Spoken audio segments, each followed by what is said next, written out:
Welcome to syntax layer. आज हम लोग करने वाले हैं जुजुत्सु काइसेन सीजन 3 एपिसोड 2 को एक्सप्लेन। चलिए इस वीडियो को एक छोटे से इंट्रो के साथ।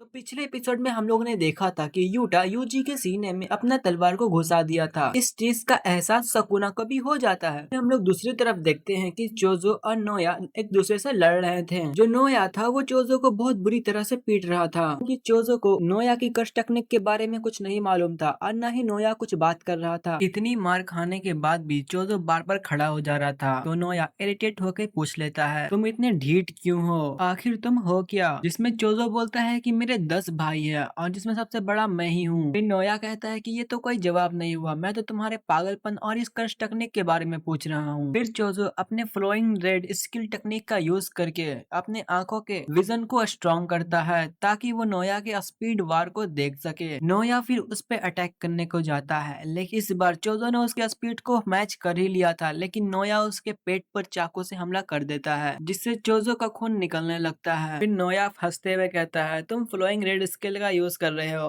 पर इसका कोई फायदा नहीं होने वाला क्योंकि मैं हमेशा से तुमसे एक कदम आगे ही रहूंगा और तुम बहुत ज्यादा ढीठ हो जिस वजह से मुझे वेपन का इस्तेमाल करना पड़ा। वैसे तो तुम अपने ब्लड मैनिपुलेशन टेक्निक का यूज करके तुम अपने खून को बहने से रोक सकते हो। चलो देखते हैं तुम मुझसे लड़ते हुए अपने खून को बहते हुए रोक पाते हो कि नहीं। जिस पर चोजो कहता है कि तुम पूरी तैयारी के साथ आए हो। फिर नोया कहता है, हाँ तुमने बिल्कुल सही कहा, लेकिन इसके बारे में किसी को बताना मत। जो सोर्सरर अपना हथियार लेके घूमते हैं मुझे वो बिल्कुल पसंद नहीं क्योंकि उसे अपने कर्ष टेक्निक पर भरोसा रहता ही नहीं है। और मेरे बड़े भाई भी ऐसी बेशर्मों की तरह हथियार लेके घुमा करते थे और उनकी हिम्मत तो देखो, वो तोजी को गाली देते थे। जिस पर चोजो कहता है, तुमको तुम्हारे भाई पसंद नहीं है। फिर नोया कहता है, हाँ तुमने बिल्कुल सही कहा, मैं तो उनसे नफरत करता हूँ। वो ऐसे बड़े भाई थे जो कि अपने छोटे भाई से कमजोर थे और उनका होना या ना होना कोई मायने नहीं रखता। फिर चोजो कहता है कि हो सकता है तुम अपने बड़े भाई की वजह से इतने पावरफुल हो। जिस पर नोया कहता है, मुझे ये बात तो बिल्कुल हजम नहीं हो रही। फिर कहता है कि एक बड़ा भाई अच्छा हो या बुरा अपने छोटे भाई के लिए हमेशा एक एग्जाम्पल बनता है। अगर वो किसी गलत रास्ते पर जाता है तो अपने छोटे भाई को जाने से रोकता है और किसी अच्छे रास्ते पर जाता है तो उन्हें साथ लेके चलता है। हो सकता है तुम इतने स्ट्रांग इसलिए हो क्योंकि तुम्हारे बड़े भाई कमजोर है। तुम जानना चाहते हो ना कि मैं इतना जिद्दी क्यों हूँ? क्योंकि मेरा कोई रोल मॉडल नहीं है। भले मुझे कितनी भी गलतियां करना पड़े, हमेशा मैं अपने भाइयों से आगे ही रहता हूँ ताकि मैं उन्हें रास्ता दिखा सकूं। इसलिए मैं इतना स्ट्रांग हूँ। और इतने में ही नोया की नजर नीचे जाती है। वो देखता है कि जोजो का खून हर जगह फैल गया है और उसके पाँव अटक गए हैं। और यहाँ हमें पता चलता है कि चोजो एक डेड पेंटिंग वुम है, मतलब इंसान और कर्सा मिला हुआ हाइब्रिड। ये अपने कर्स एनर्जी को खून में बदल सकते हैं और जब तक इनके पास कर्स एनर्जी है तब तक खून के बहने से इसकी मौत नहीं होगी। अचानक नाओया की ध्यान उसके पैर पे जाती है जो कि जमीन में चिपक चुके हैं। जमीन में फैला हुआ खून उसको गुल्लू की तरह झपट लेता है। चोजो फिर से पेयरिंग ब्लड का यूज करता है। नाओया अपने प्रोजेक्शन सॉर्सरी का इस्तेमाल कर जिसके कारण इंसान एक सेकंड में 24 मूव सोच सकता है या कर सकता है। उसे लगता है कि वो बच जाएगा, लेकिन उसे मालूम नहीं है कि चोजो 1.5 साल तक अपनी इस टेक्निक पे काम कर रहा था जिससे उसने सुपर नोवा नाम की टेक्निक को बनाई है, जिसमें वो अपने खून को हवा में रोककर टारगेट को हर दिशा से हमला करता है। नाओया इस हमले से बच नहीं पाता और बुरी तरीका से जख्मी हो जाता है। फिर चोजो बोलता है कि मुझे माफ करना, मैं ये नहीं समझ सकता कि कैसे कोई लोग अपने भाइयों से प्यार नहीं कर सकते। इसके बाद चोजो फिर से नाओया को खत्म करने वाला ही रहता है। उसके पीछे से यूटा आता है और ये एहसास चोजो को भी हो चुका था।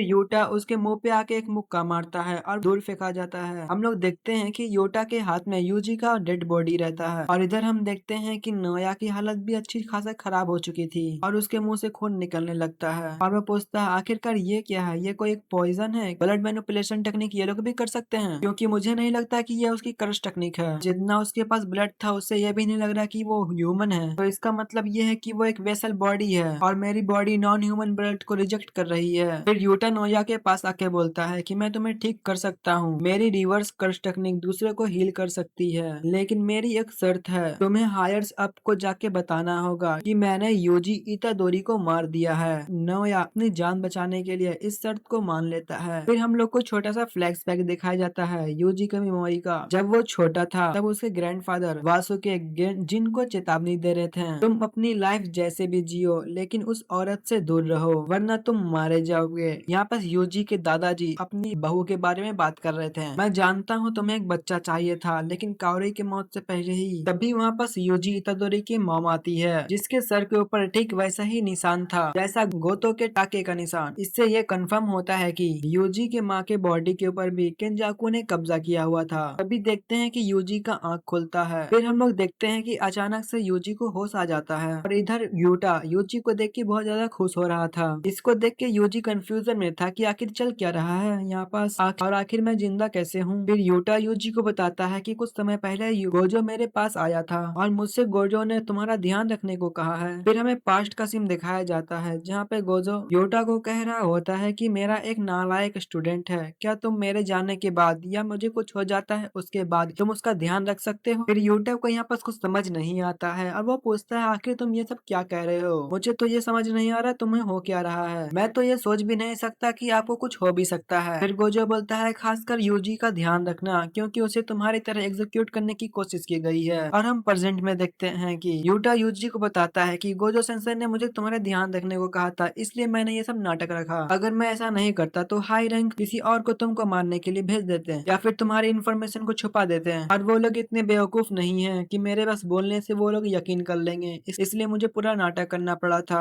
और इसलिए मुझे माफ कर दो। के बाद यूजी बोलता है आखिरकार मैं जिंदा कैसे हूँ, तुमने तो मेरे अंदर तलवार घुसा दिया था। फिर यूटा कहता है कि मेरे रिवर्स कर्स टेक्निक की वजह से तुम अभी फिर से जिंदा हो गए हो, ये मेरी रिवर्स कर्स टेक्निक की वजह से है। जिस समय मैंने तुम्हारा हार्ट को स्टॉप किया था मैंने उसी समय मैंने रिवर्स कर्स टेक्निक से तुम्हारे दिल को ठीक करना चालू कर दिया था। आखिरकार यूजी को ये पूछना पड़ा कि वो ऐसा क्यों कर रहा है। वो उन लोगों के लिए बहुत ज्यादा इम्पोर्टेंट है जो उसके लिए इम्पोर्टेंट है, जिस वजह से वो उसे ये करना ही पड़ा। और वैसे भी मेरे पास भी कभी ऐसी पावर थी जो मैंने कंट्रोल करना नहीं सीखा था और उसे लगता था कि ये पावर उसे जबरदस्ती दी गई है, पर वो सारी गलती उसी की थी। और वो उसे समझाता है कि जो तुम्हारे पास पावर है वो उसकी है भी नहीं, जिस वजह से किसी चीज को भी ब्लेम नहीं करना चाहिए। इसमें यूजी कहता है कि उसे कोई फर्क नहीं पड़ता कि उसकी गलत है या नहीं, क्योंकि रियलिटी तो यही है, उसने बहुत सारे लोगों को मारा है। तभी हम देखते हैं कि वापस मेगुमी आ जाता है और उसे वापस अपने साथ जुजुत्सु हाई चलने को कहता है, क्योंकि इस समय जुजुत्सु हाई का बेटे सबसे ज्यादा कमजोर है, जिस वजह से किसी को पता नहीं चलेगा कि वो भी जुजुत्सु हाई में है। जिस वजह से यूजी उसे मना कर देता है और कहता है कि उसे ऐसे या करने की जरूरत नहीं है जैसे कि कुछ हुआ ही ना हो, क्योंकि उसके वजह से काफी सारे लोग मारे गए हैं। तब मेगुमी कहता है कि ये सारी हम लोगों की गलती है, तो खुद को ब्लेम करना बंद करो। हम कोई हीरो नहीं है जो कि जस्टिस के लिए लड़ रहे हैं, बल्कि हम जुजुत्सु सॉर्सरर है, जिस वजह से कोई भी हमें अच्छे से जज नहीं कर सकता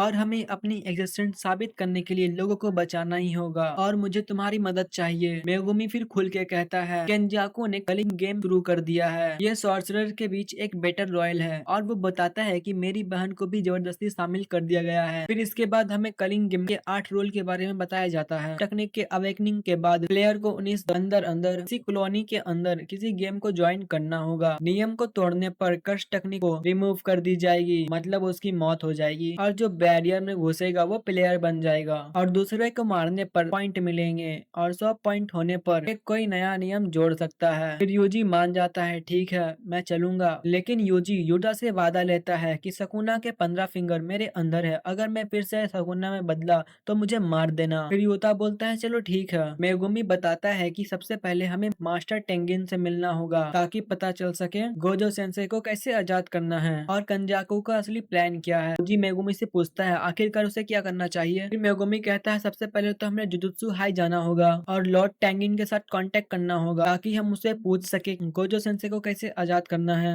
और कंजाकू को कैसे रोकना है और वो क्या प्लान कर रहा है और कलिंग गेम में वो क्या करने वाला है। ऐसे बहुत से सवाल है जो हम जाके टेंजन से पूछेंगे। तब यूजी पूछता है यूकी को इसके बारे में पता है क्या। फिर मेगुमी कहता है ये आइडिया उसी का है, वो पहले से ही जुजुत्सु हाई में छुपी हुई है। फिर यूजी पूछता है आखिरकार हम लोग मास्टर टेंजन के बैरियर को कैसे पार करेंगे। उसमें तो हजारों दरवाजे होते हैं जो कि घूमते रहते हैं और उसमें से कोई एक ही डोर टॉम अप स्टार कॉरिडोर तक ले जाता है जहाँ मास्टर टेंजन रहते हैं। अगर हम लोग सही डोर भी नहीं चुन पाए तो हम लोग मास्टर टेंजन से नहीं मिल पाएंगे। फिर यूजी पूछता है कि नोबारा का क्या हुआ, वो ठीक भी है कि नहीं, जिस पर मेगुमी कुछ नहीं बोलता है और अपना सिर झुका लेता है, यानी कि नोबारा इस दुनिया में नहीं रही। ये सुनने के बाद यूजी को बहुत बुरा लगता है। फिर हम देखते हैं कि चोजो वहाँ पास आ जाता है और वो बोलता है कि बैरियर में घुसने का रास्ता मैं तुम्हें बता सकता हूँ। माहितो ने वहाँ से एक बार डेड पेंटिंग और सकुना के फिंगर चुराई थी और हम भी वही करेंगे। फिर हम लोग देखते हैं कि ये सारे जुजुत्सु हाई आ जाते हैं। आते ही इन लोग को माकी दिखती है जो कि अलग दिख रही थी और ऐसा इसलिए था क्योंकि शिबुया इंसिडेंट में जोगो ने इसे जला दिया था, लेकिन उसकी बॉडी तो ठीक हो गई लेकिन उसका निशान रह गया। अब हम लोग देखते हैं कि यूकी भी वहीं पास थी। तभी चोजो उन लोगों को बताता है कि स्टार कॉरिडोर के रास्ते में एक तिजोरी है जिसमें जुजुत्सु हाई अपनी कर्स टूल और बाकी सारे ऑब्जेक्ट को रखता है। इसमें चोजो के 6 भाइयों की डेड पेंटिंग रखी हुई है और अपनी टेक्निक की मदद से चोजो उनकी लोकेशन को सेंस कर सकता है। लेकिन माकी कहती है ये सब तो ठीक है लेकिन ये आदमी है कौन। तब यूजी कहता है अभी के लिए ये समझ लो कि ये मेरा भाई है। जो सुन के चोजो को बहुत ज्यादा खुशी होती है। फिर चोजो ये लोग को सही दरवाजा पास ले जाता है जिसे खोलने के बाद ये लोग सही स्टार कॉरिडोर पहुंच जाते हैं। बस चोजो को तिजोरी पर जाने का रास्ता भी दिखाई देता है और वो बोलता है कि मैं यहाँ से अपने भाइयों को जल्दी ही आजाद करूंगा। फिर ये लोग को एक जगह पे खून के निशान भी मिलते हैं और ये वही जगह जहाँ पे तोजी ने रिकू को गोली मारी थी। अब रिकू बताती है कि यहाँ पास 12 साल पहले बहुत भयंकर कांड हुआ था और कह सकते हैं कि सारी गड़बड़ यहीं से शुरू हुई थी। तभी ये सब मेन हॉल की तरफ जाते हैं। फिर ये लोग देखते हैं कि यहाँ पास रोशनी के अलावा और कुछ नहीं था। टेंगिन की मर्जी होती है तभी वो दूसरों को दिखता है। गोजो सेंसे के मरने के बाद टेंगिन उसे मिलना नहीं चाहते। तब वो लोग जा रहे होते हैं तब पीछे से एक आवाज आती है, क्या तुम लोग मुझसे मिला बिना ही यहाँ से चल जाओगे। और हम लोग देखते हैं कि यहीं पास एपिसोड 2 खत्म होता है।